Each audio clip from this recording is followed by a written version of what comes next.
तो hello guys, welcome to गली experts. और मैं प्रांजल शुक्ला फिर से आ गया हूँ सेकेंड डे का एनालिसिस लेके आज वर्ल्ड कप का, कि मैचेस कैसे हुए और टीम्स ने कैसे परफॉर्म किया। ये सारी चीज़ें हम डिस्कस करेंगे। और कैसा रहा आज वर्ल्ड कप का दिन, T20 वर्ल्ड कप 2026 का डे 2 कैसा रहा, उस पर भी हम फोकस करेंगे। तो सबसे पहले हम स्टार्ट करते हैं अपने पहले गेम से, जो कि था अफगानिस्तान और न्यूजीलैंड। हमारी प्रिडिक्शन थी कि न्यूजीलैंड इस मैच को बहुत ऑन अ बेटर साइड ही जीतेगी, और ऐसा ही हुआ। अफगानिस्तान ने पहले बैटिंग करके 182 का स्कोर खड़ा किया 6 विकेट के नुकसान पे 20 ओवर पूरा खेल के, और न्यूजीलैंड ने उसको सिंपली चेस कर लिया 17.5 ओवर्स में। Man of the match Tim Seifert बने। तो अगर हम स्टार्ट करते हैं बैटिंग का एनालिसिस करने के लिए अफगानिस्तान की, तो सबसे पहले गुरबाज और इब्राहिम जादरान, ठीक है, इन लोगों ने एक ठीक ठाक शुरुआत दी। हालांकि फिर से आप कह सकते हो कि मैंने जो चीज़ उठाई थी अफगानिस्तान को लेकर के, कि उनकी बैटिंग जो है वो बहुत ज्यादा फायरी वाली नहीं है, बहुत फायर वाली नहीं है, बहुत हार्ड हिटर्स नहीं है, और वो आज दिखा भी, ठीक है। उसके बाद गुलाबुद्दीन नायब ने बहुत अच्छी बैटिंग की, 63-35 बॉल्स में बनाए। एंड फिर उनका जो है कि साथ दिया सडिकुल्ला अटल ने, जो कि उन्होंने भी 29 की हैंड इनिंग्स खेली। फिर अजमतुल्लाह मज़ाई, रसूली और नबी के कंट्रीब्यूशन से 182 पे पहुंचे। फिर बात करते हैं अगर बॉलिंग की अफगानिस्तान की या बैटिंग की न्यूजीलैंड की, तो शुरुआत में मुजीबुर रहमान ने बहुत तगड़े झटके दिए, फिर एलन को बोल्ड किया, फिर तुरंत ही अगली बॉल पे सचिन रविंद्र को आउट किया, डक पे आउट किया उन्हें। ऐसा लगा कि काम हो गया, कि अफगानिस्तान फिर से ये मैच जीत सकती है न्यूजीलैंड से, जैसे उसने 2024 में किया था। बट फिलिप्स और टिम साइफर्ट ने ये इंश्योर किया कि और विकेट्स ना गिरे, और उन्होंने एक्सेलरेशन भी बना करके रखा, जो कि अफगानिस्तान पावर प्ले में लैग कर रही थी। सो वहां पे मेन डिफरेंस बना। और मुझे ऐसा लगता है कि फिर नीचे के साइड में मार्क चैपमैन ने भी अच्छी इनिंग्स खेली, 28 की, फास्ट 28 की। फिर डैरल मिचेल, आप जानते ही हो कि he is a new Travis head, क्योंकि वो वो तो हर इंडिया में उनका रिकॉर्ड बहुत कमाल का है। तो उन्होंने बहुत सेंसिबल बैटिंग की और मैच को निकाला। और सैंटनर ने भी लास्ट में आकर के एक अच्छा फिनिश दिया, 17 रन 8 बॉल्स में, 2 चौके और 1 छक्के के साथ। सो एक टोटली कंफर्टेबल विन थी न्यूजीलैंड के लिए पहले मैच में, और हमारी प्रिडिक्शन भी सही हुई इसी के साथ। ठीक है, तो ये था पहले मैच का समरी।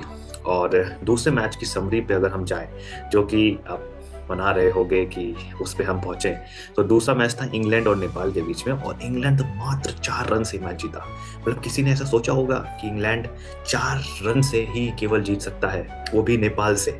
ऐसा किसी ने नहीं सोचा होगा। बात करते इस मैच की, तो सबसे पहले अगर इंग्लैंड की बैटिंग की बात करें, तो इंग्लैंड ने स्कोर किए 184, 7 विकेट के नुकसान पे 20 ओवर में, जो कि एक डिसेंट स्कोर था। क्योंकि आपको मालूम है कि कल ही के मैच, इंडिया और यूएसए के मैच के बीच में इतने ज्यादा रन स्कोर नहीं हुए, क्योंकि पिच उस टाइप की नहीं लगी 200-250 की।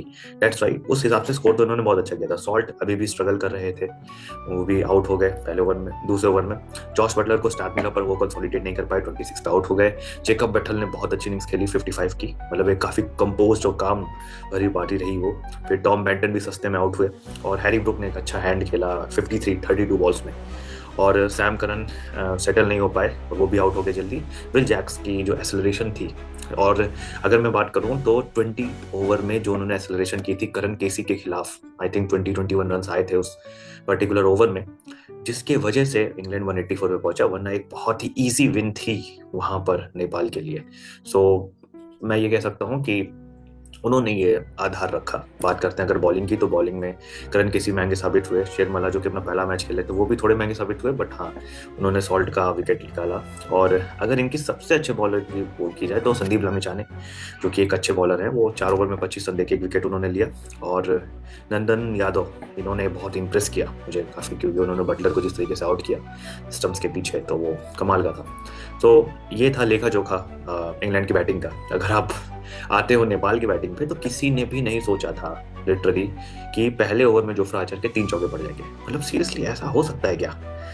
तो इट्स क्वाइट अनबिलीवेबल, ठीक है। लेकिन जिस हिसाब का टेम्पो सेट किया, सबसे पहले अगर मैं बात करूँ कुशल भुरतिल की, उन्होंने बहुत अच्छा टेम्पो स्टार्ट में सेट किया। आसिफ शेख थोड़ा स्ट्रगल कर रहे थे, इसी वजह से वो आउट भी हो गए, लियोन डॉसन ने उनको आउट किया। लेकिन भाई मैं दाग देना चाहूँगा दीपेंद्र सिंह हरी और लोकेश वाम की, जिन्होंने क्या इनक्रेडिबल इनिंग्स खेली, क्या इनक्रेडिबल इनिंग्स खेली। किसी ने ऐसा सोचा भी नहीं होगा कि नेपाल इतना ज्यादा क्लोज पहुंच जाएगा, तब जब आपके सेट बैटर्स दीपेंद्र सिंह हरी और रोहित पौडल ये दोनों आउट हो गए। लेकिन मैं यहाँ पे तारीफ करना चाहूंगा लोकेश बम की, जिन्होंने बहुत ही ज्यादा तगड़ी इनिंग खेली, जिसकी वजह से उन्होंने ये इंश्योर कर दिया था कि अगर एक शॉट पड़ जाए तो then it's all over for England. और वो दिख ही रहा था कि इंग्लैंड ने तो छोड़ दिया था भाई कि खत्म। लेकिन यहाँ पे इंग्लैंड के लिए सबसे बड़े हीरो बन गया है सैम करन का हालिया फॉर्म बहुत बेस्ट है, और मैं ये कह सकता हूँ कि is in form of his life.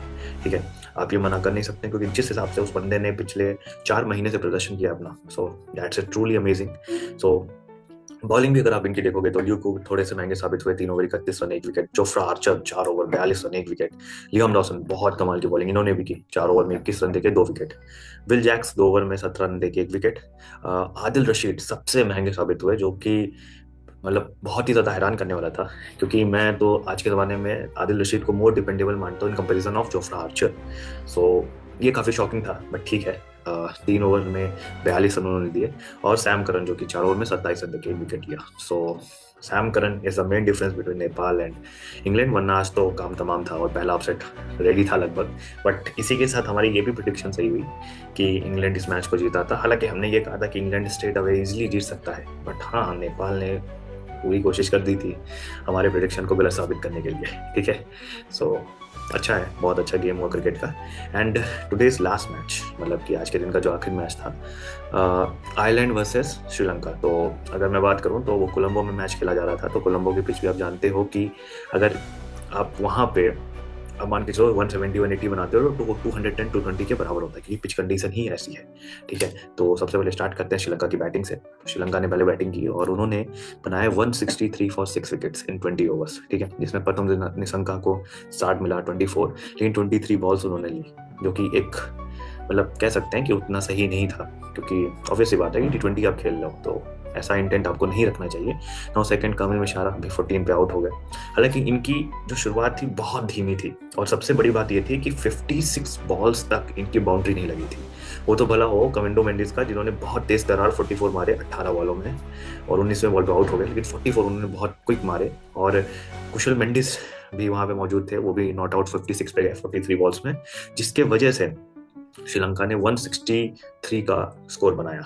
बात करते हैं अगर आयरलैंड की, तो आयरलैंड की जो शुरुआत थी वो मतलब ऐसी थी कि आप अब यही सोचोगे कि वो सिंपली बस आए थे कि उनको बिल्डर चलाना है बस। जैसे पॉल स्टर्लिंग ने 6 रन बनाए केवल और 13 बॉलों में, तो मतलब वो क्या ही कर रहे हैं पता नहीं। ठीक है, और दूसरा रॉस एडर ने अच्छा बैटिंग की, उन्होंने 34 बनाए। फिर जब ये दोनों ही आउट हुए तो हैरी टेक्टर और लॉर्कान टकर, ये दोनों जो कि डिपेंडेबल प्लेयर हैं आयरलैंड के, तो इन्होंने बेसिकली पार्टनरशिप बिल्ड करने की कोशिश की, गेम को डीप ले जाने की कोशिश की, लेकिन इनके आउट होते ही कोई भी प्लेयर ऐसा नहीं हुआ कि टिक करके खेल पाए, और जिसका अल्टीमेट सिनेरियो ये हुआ कि 143 पे आयरलैंड ऑल आउट हो गई इन 19.5 ओवर्स। तो there is a win for Sri बाय 20 रन्स, और ये प्रिडिक्शन भी हमारी सही हुई कि श्रीलंका ही जीतेगी।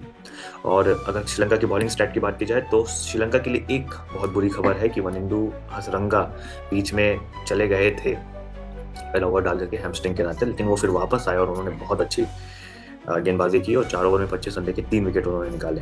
और दीक्षणा ने भी 4 ओवर में 23 रन देके 3 विकेट निकाले। चमीरा 3 ओवर में 25 रन देके 1 विकेट। पथिराना भी ठीक ठाक बॉलिंग की, उन्होंने 2.5 में 26 देके 2 विकेट्स। और फिर लालगे 4 में 28 देके 1 विकेट, और कप्तान दाशुन चन्नका 2 ओवर में 12 रन। तो कुल मिलाकर के आप भी मान के चलो कि स्पिन टू विन का फॉर्मूला श्रीलंका अपना रही है, क्योंकि स्पिनर्स के बीच में इन्होंने लगभग 7 विकेट्स एक्सचेंज किए हैं 3 स्पिनर्स ने, जो बहुत ही कमाल की बात है।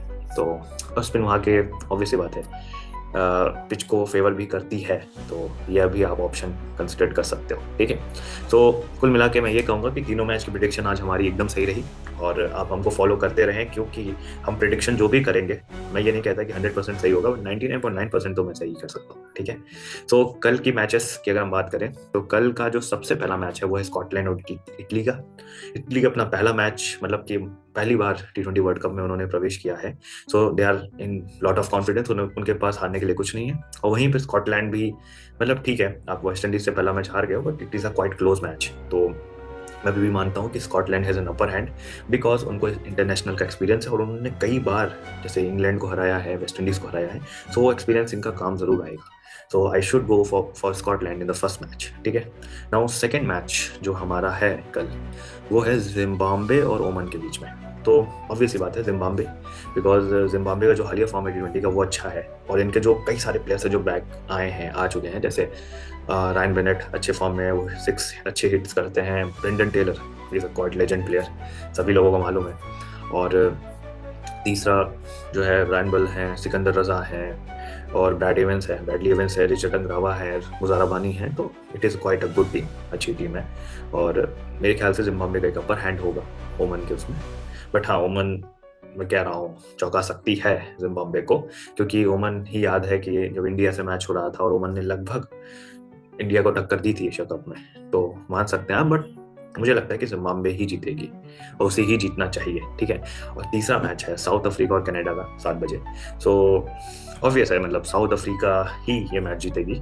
और इसमें मुझे नहीं लगता कि कोई किसी प्रकार का अपसेट या ये होगा, क्योंकि साउथ अफ्रीका ने एक काम अच्छा किया है पिछले 3-4 सालों में कि उन्होंने ये जो चोकस का टैग था अपना, उसको थोड़ा सा हटाया है। WTC फाइनल जीते, WTC ट्रॉफी जीती। और मतलब जिस टाइप की टीम उन्होंने बनाई है वो अब फाइनल्स खेल रहे हैं। हाँ, हालांकि 2024 का पे बहुत करीब आ गए थे बट नहीं जीत पाए। बट कोई नहीं, बट ये कह सकते हो आप कि साउथ अफ्रीका बहुत डेंजरस टीम है इंडियन कंडीशंस में। तो मैं जाना चाहूँगा साउथ अफ्रीका ही, ऑब्वियस है बात है। तो ठीक इसी के साथ हम फिर ख़त्म करते हैं शो को। और लाइक शेयर सब्सक्राइब करते रहिए आप लोग। और कल हम फिर से अपने प्रिडिक्शन पे आएंगे और मैच का एनालिसिस लेके आएंगे 3rd डे का वर्ल्ड कप का, और बताएंगे कि अगले दिन कौन कैसा जीत रहा है और कौन सी टीम ज़्यादा भारी पड़ेगी किस टीम पे। तब तक के लिए लाइक शेयर सब्सक्राइब कीजिए, हमें फॉलो करते रहिए। और डेली एनालिसिस आपको वर्ल्ड कप की मिलेगी, और आगे भी आपको क्रिकेटिंग एक्शन मिलेगा via shorts, via long format of video, और डॉक्यूमेंट्रीज भी मिलेंगे कैसा cricket. So thank you so much guys, like share and subscribe, thank you.